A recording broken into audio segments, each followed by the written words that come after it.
Thanks for joining us. Thank you for having me. How have you been? How have these last few weeks and months been for you?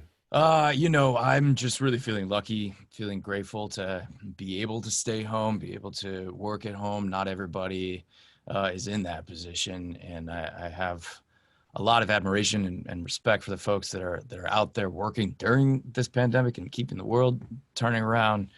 And very grateful for that, and just grateful for my life. I think hopefully that's one lesson that I'm taking away from all this is just to try to keep saying thank you.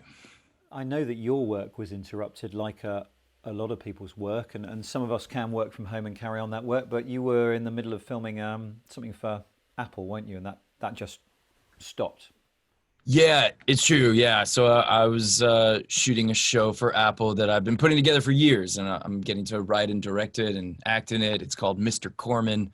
I'm very, very excited about it. I was having a blast. Uh, Hopefully, it still comes out next year depending on when we get back to making it. Um, and It was frustrating to have to stop that. But of course, my frustration very soon uh, turned to, oh, I have nothing to complain about.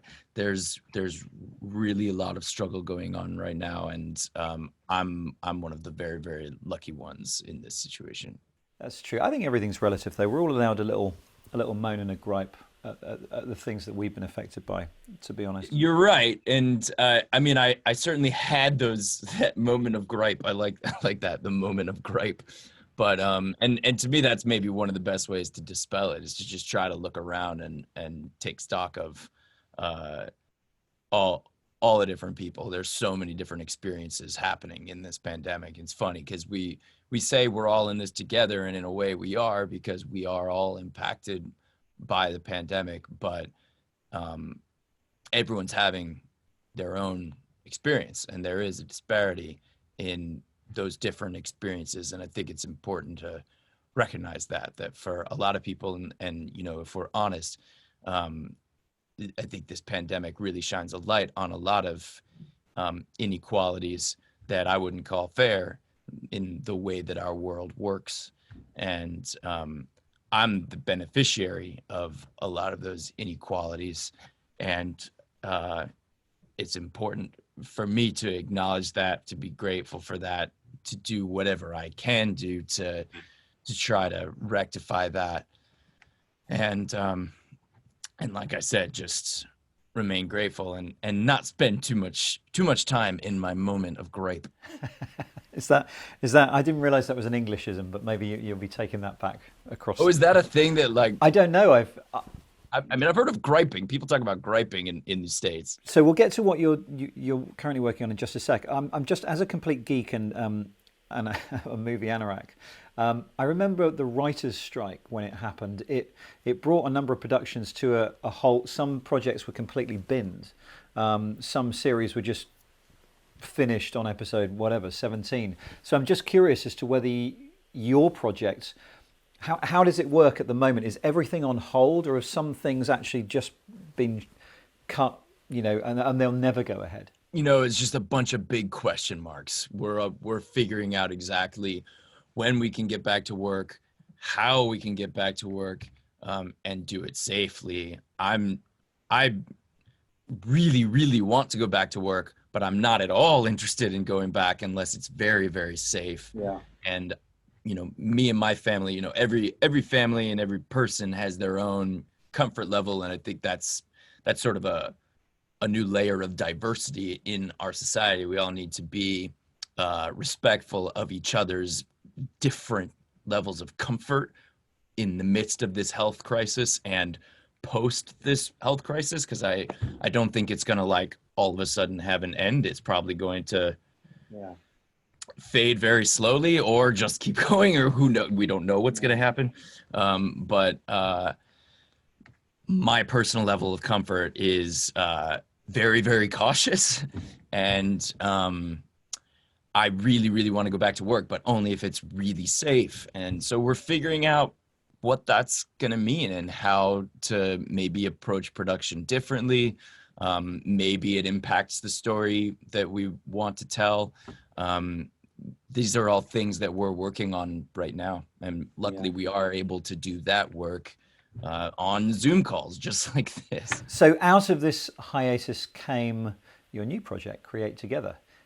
Just tell us a story. When Mr. Corman, the show I was shooting, when it shut down and I found myself at home, I knew that in order to just stay positive and stay productive and stay sane, I would have to stay creative. I would have to be doing something creative every day. So the thing with me is it's difficult to do that alone for me anyway. I have trouble just sitting in a room and being like, okay, now I will create something. I will write, or I will, record a song or make a short film all by myself. It's hard because I run into like, well, what should I do? And is that a good idea? And does it even matter? And will people think it's stupid? And maybe I shouldn't do that. And, if you're all alone, you don't have any feedback to kind of silence those demonic voices. It's easy for the creative process to turn into a whirlpool quickly. Yeah. For me, anyway, I feed off the energy of other people. I always have. I, grew up working on sets. Sets are very collaborative environments. And a long time ago, I started a community online with my brother called HitRecord, which has evolved into this big collaborative environment. The whole premise of HitRecord is about people making things together. A lot of art and creativity online is about people showing what they've made, and they can say, hey world, here is my short film, or here is my song, or here is my story that I've written. But on HitRecord, it's less, hey, here's what I made, and it's more, let's make something together. And so people start projects and they find collaborators and they finish those projects together. And, it could be hundreds of people work on a project together, or it could be just a few.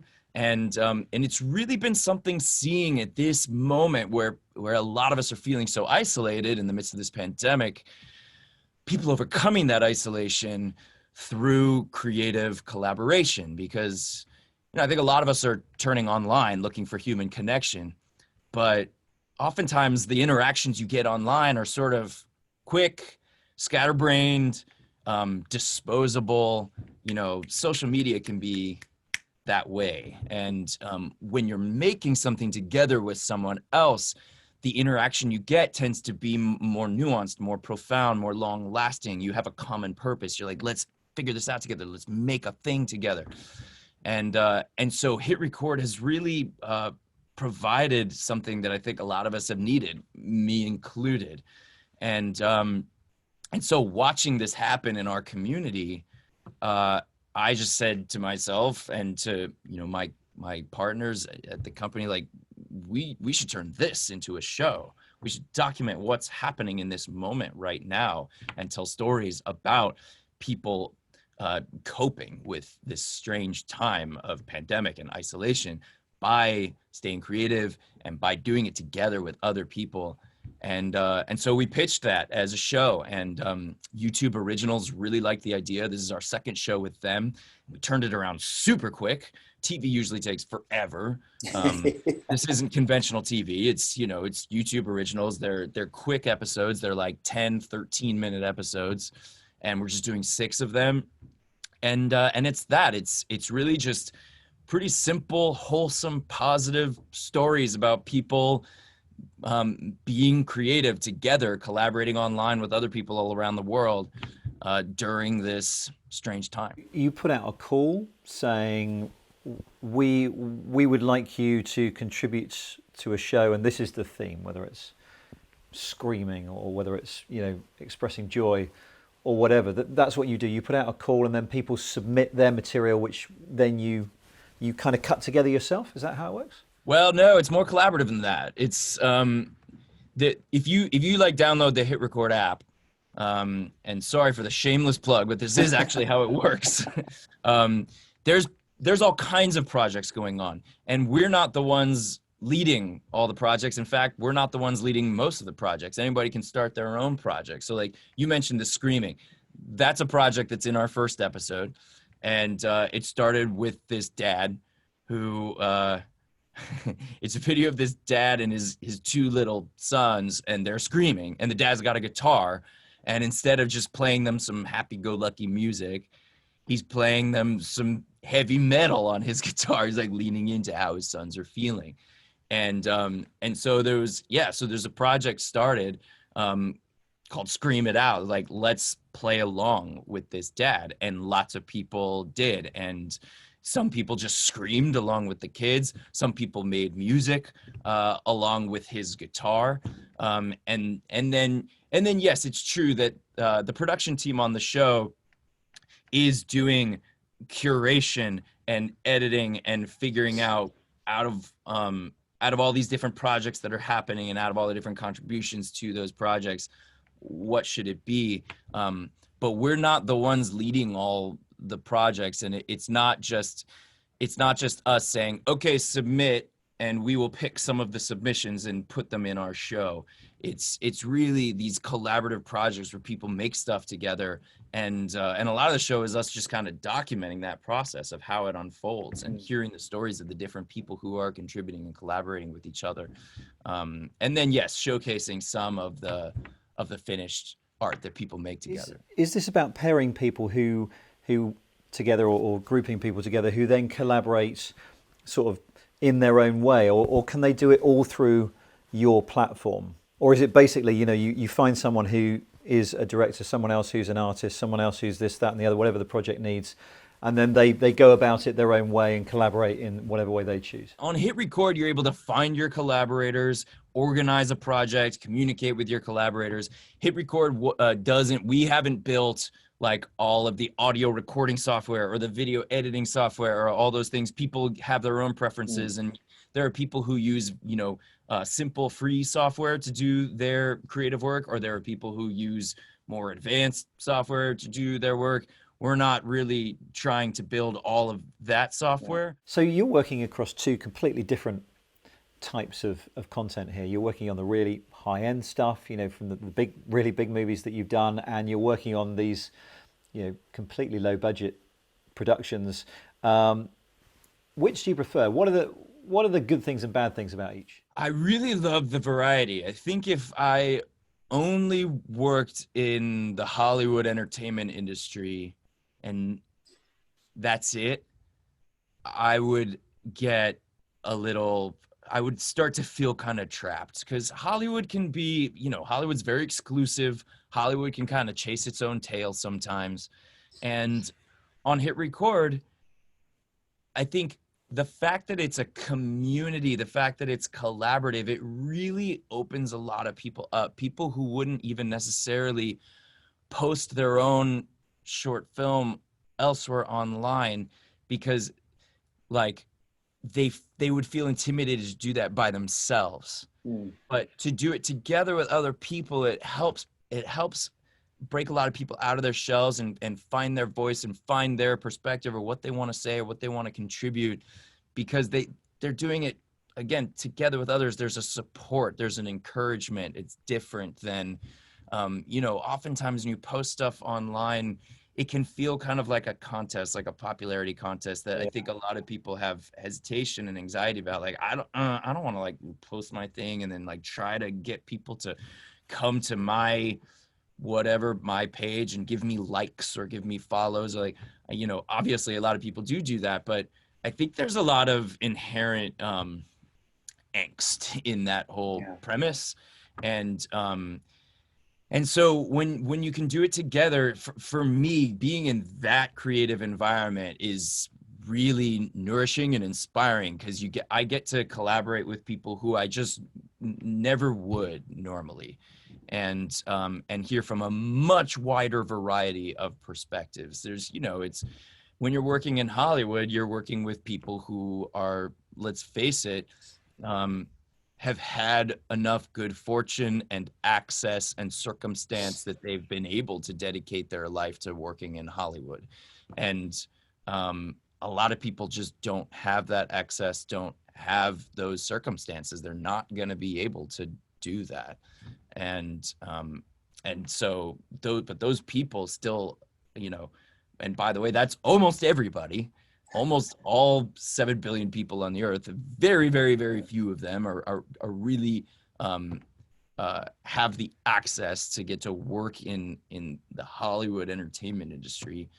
but so many people have such a great, perspective, or they have a story to tell, they have a voice, they have something to say, they have, I want to be collaborating with that wide variety of people. When did you come to realize that? Because I watched Third Rock from the Sun, and I remember you were really young when you hit Hollywood. So in some ways, I could imagine that if that was all you ever knew, you wouldn't even be able to come to that realization that you've just been talking about. So was there a moment, or were you always aware that this bubble can't be my world? That's a really good question. I think I was always, to some degree, aware that that Hollywood is not the whole world, and that there's something exclusive about it, that and that quality of Hollywood rubbed me the wrong way. And don't get me wrong, I'm very, very grateful to get to work in the Hollywood entertainment industry, and I'm very grateful to get to work with some of the incredible artists who I have gotten to work with and continue to work with. I'm very grateful for that. I just I would feel sad if that's all I got to do. And HitRecord evolved over many, many years. This isn't like a startup that I started recently. This is something that, the very, very, very, very first version of our community was on a tiny little message board that my brother and I were running just for kicks. It wasn't a business at all. We didn't start it up or like have a budget or anything like that. It was just the two of us having fun.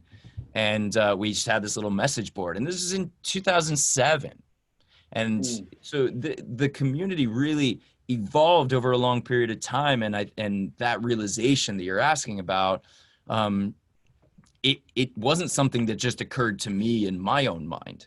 It was something that resulted from having this message board, seeing what was happening on the message board, seeing that people, at first they were coming to this message board to check out little things that I was making, but then this community started forming, and you saw people wanting to not just check out what I was making, but wanting to make things together.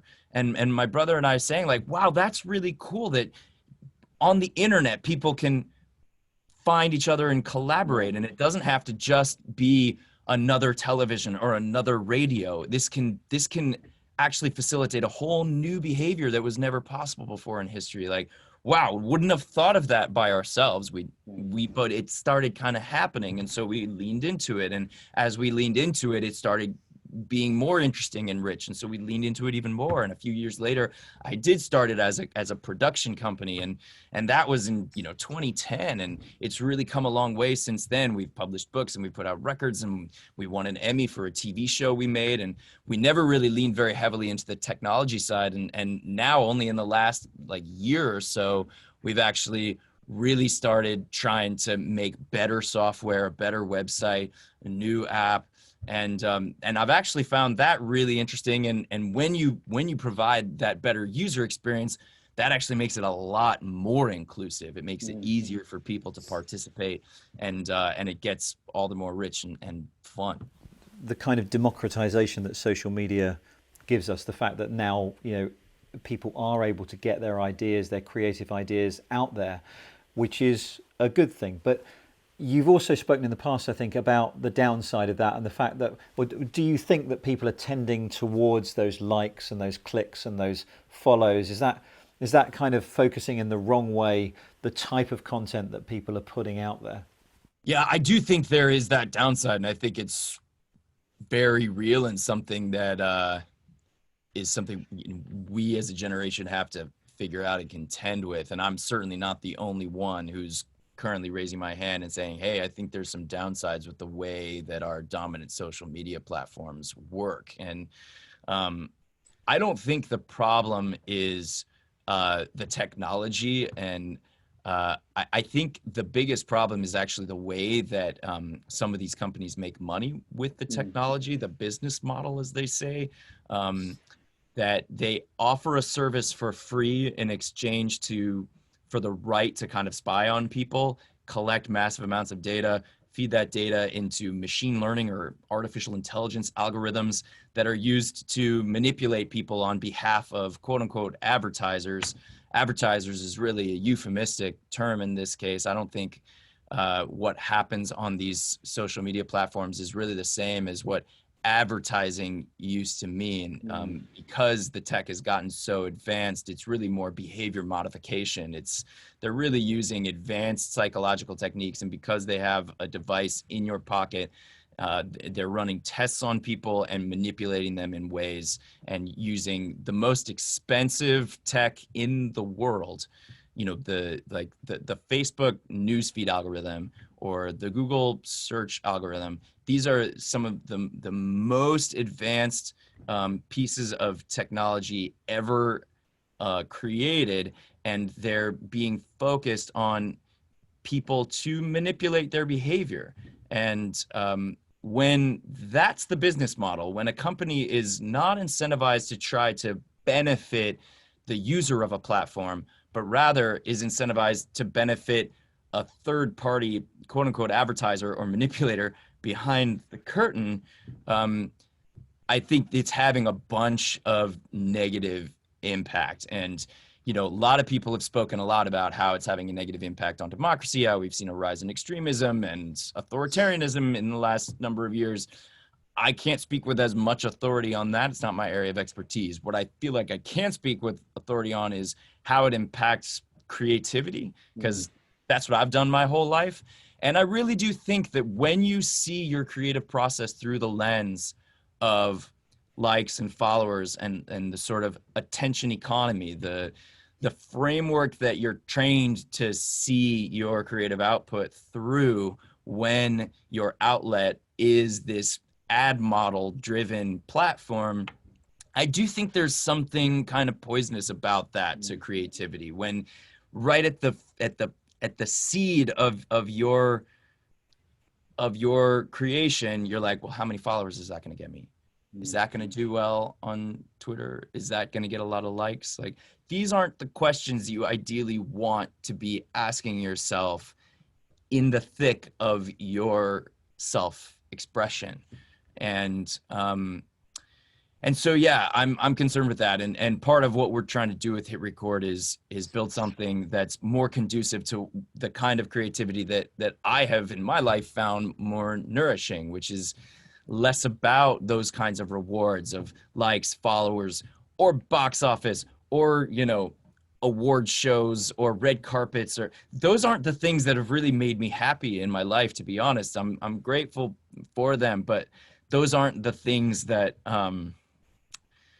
those aren't really the reasons I'm so grateful that I've been able to work in the entertainment industry. What I really love about being an actor or getting to do all the other things I've gotten to do is the doing of it. It's the creative process itself. It's the being on the set and figuring stuff out with people and working something through, and going into myself and finding those real emotions, or brainstorming with someone else about how a story should work or how a scene ought to go, and just those challenges and overcoming those challenges and actually the doing of it, the making something.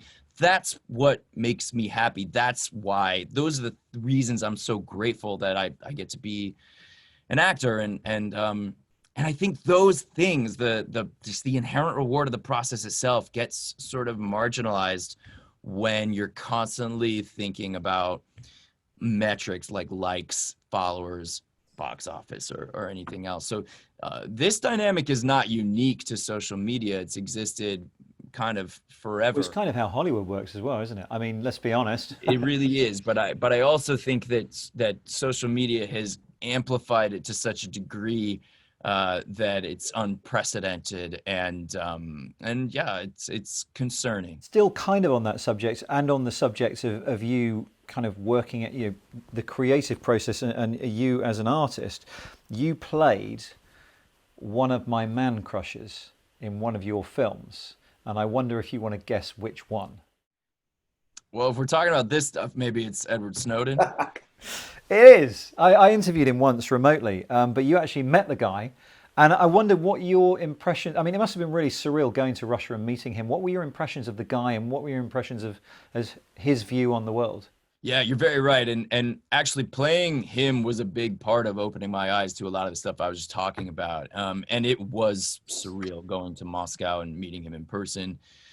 When I met him, and I got to spend an afternoon with him there in Russia, but I've also been able to keep in touch with him and stay friends with him. And I am here to tell you, he is the genuine article. He is exactly who he says he is. He cares very deeply about the United States of America and what it stands for. He comes from a military family, and he saw something that he knew was wrong, and he was willing to put himself in harm's way to try to right that wrong. And it did end up harming his life. Luckily, it didn't end up ending his life, but it did force him into exile. And I feel bad for the guy. He wants to come home. He can't, be near his life and his family, and but he's doing okay. He recently, just last year, put out a book of his own. There was a documentary made about him, and then there was the film that I was in that was made about him. And I think both of those are great, and there's been lots written about him. But I'm glad that he was able to write his own story. So if you say like that he's a man crush of yours, I would definitely recommend check out his book. All right, I thought you were going to recommend a trip to Moscow there. maybe in a couple of years when Can I ask you about Rian Johnson as well? Of course. I'm a big fan of Looper. Loved Star Wars 8. I can tell you that divided the world, but I absolutely loved it. He looked like he was a complete fanboy of that. It divided the world to some degree, but speaking of Snowden and speaking of Russia, I think there were quite a lot of bots sowing discord around. Oh, really? But that's proven. I'm not saying that. I mean, certainly there were also a lot of human beings that had a lot of different feelings about that movie. Yeah. It is interesting, and since we were just talking about some of the pitfalls of the internet, and we were just talking about Russia, that's proven. Right. The FBI confirmed it, as far as I understand, like that Russia has a whole campaign of sowing discord in our country, both politically and culturally. And part of what they do is they latch on to big things in pop culture and see if they can sort of continue to exacerbate the kind of cultural rift of like the red tribe versus the blue tribe in our country. And wow, that movie was targeted. I mean, that was not what I was expecting you to say. Any human being who had who didn't love The Last Jedi is that you're entitled to your opinion, and I'm sure there are people. Yeah, well, they're entitled to their opinion. They're wrong, but there you go. I think so too. I loved it. I recently saw Knives Out as well, so he's got a full track record with me, and I just wonder, what is he like? I know you know him. What's he like? How was it to work with him? How does he work compared to other directors that you've worked with? Well, one of the things about Rian is he's been this way ever since we were kids. I was in his first movie, Brick, where he turned 30 when we were shooting that movie, and even back then, for a relatively young man, he was incredibly egoless. He would listen to anybody's opinion, and even people who were going right up against him, he was able to really try to, I think, take seriously other perspectives besides his own. And I admire that so much. It's something that I've strived to get better at in my life, and I think I'm better now than I was, when I was 22. Well, I'm going to say, I mean, it sounds pretty much like the mindset that you're talking about with HitRecord. He's contributed to a bunch of HitRecord projects. Yeah, for sure. But, a great filmmaker, in my experience, and Rian is a prime example of this, is someone who can find that balance, who has a very clear vision of their own, but is also very open and encouraging to their collaborators, and is good at riding that line of knowing when to stick to the plan and when to deviate from the plan and do something new. And when you're directing, you make those decisions every day. You're constantly being asked, like, okay, do we do the thing that we all talked about doing, or actually there's a circumstance where we can't do that, or there's a new idea where maybe we want to do this instead. What do we do? And he's incredibly good at finding that balance. And I think that's a big part of why his movies are so good, is he brings out the best in people. He inspires all of his collaborators, whether it's actors or fellow crew members, to do their best to bring their original ideas. And he makes these movies that have this ingenuity. And at the same time, he has such a distinct voice. At the moment, we're in this crazy situation where I don't know what it's like in the US, but the cinemas are closed here, so a lot of film releases have been put back, but some are being released straight to streaming, and that's caused some anger in the industry. I think, cinema chains not happy that the Trolls movie was released straight to streaming.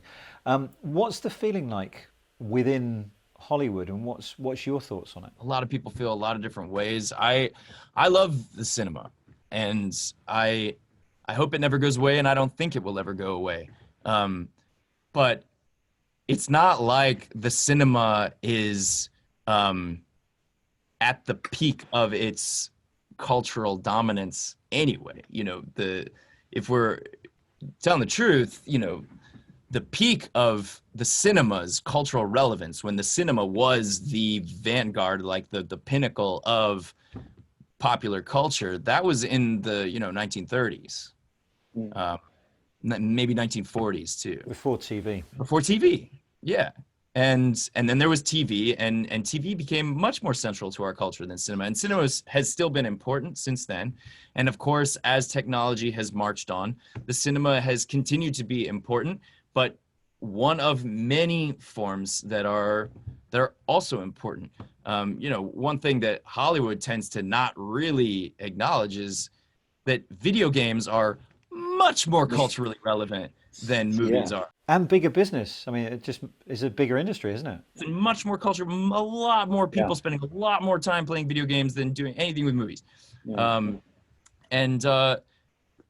like there's always a march of technology, and that's been the case forever, for thousands of years, and it impacts how people express themselves, and there's upsides and downsides to each new step in that evolution. And probably this pandemic, I think in a number of ways, this pandemic has sort of pushed us forward on that timeline faster than we thought it was going to go. But it was going this way, at some point before cinemas, theater and, lecture halls and like live gatherings, those were the pinnacle of popular culture. Yeah. And obviously theater, it still exists, but it's less dominant in popular culture than it was 100 or 150 years ago. And cinema is probably going to be like that eventually. Cinema will be like theater is. And is that sad? In a way, it is sad. Is it sad that theater is that way now? Yes, in a way it is sad, but that's the double-edged sword. There's also like incredible new things that come along with new technology, new media, new ways for people to express themselves.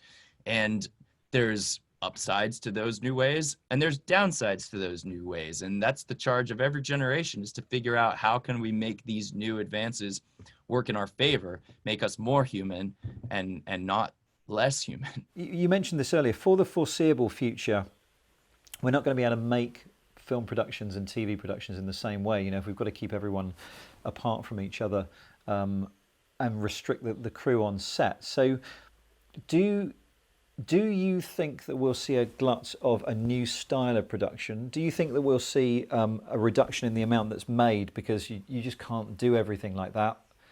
What are people thinking about how to get around this? Yeah, I mean, I think both of those are likely enough outcomes. At this point, there's so many question marks, it's really hard to say, but I mean, yeah, of course. Right now, if you turn on TV, everyone's like, right now, you and I, we're talking at home. We're not in a studio. We would have been in a studio normally.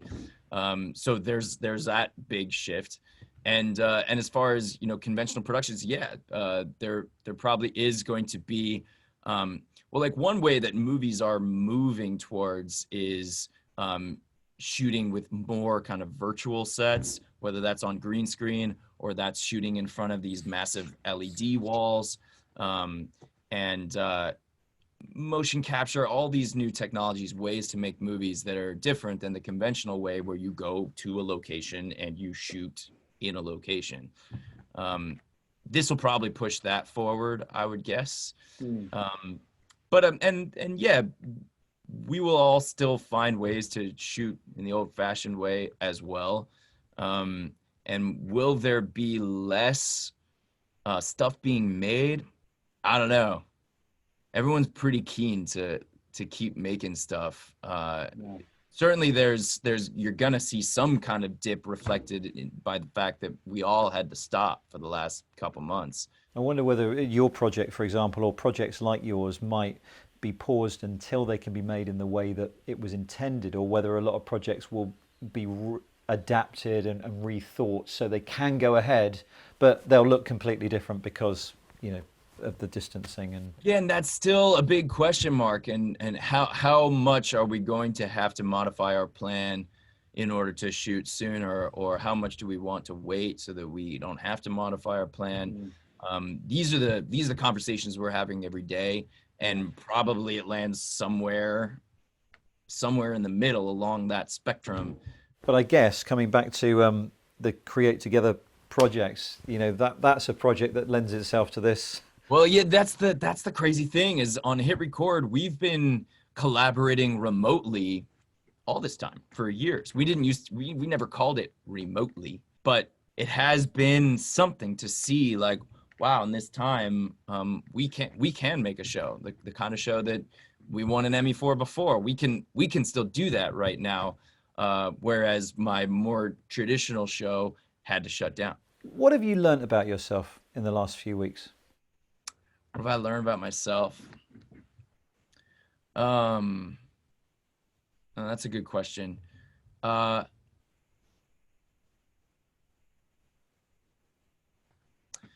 think I've been focusing a lot on trying to slow down, because I noticed that, you know, in a way, this pandemic was a sort of forced us all to slow down.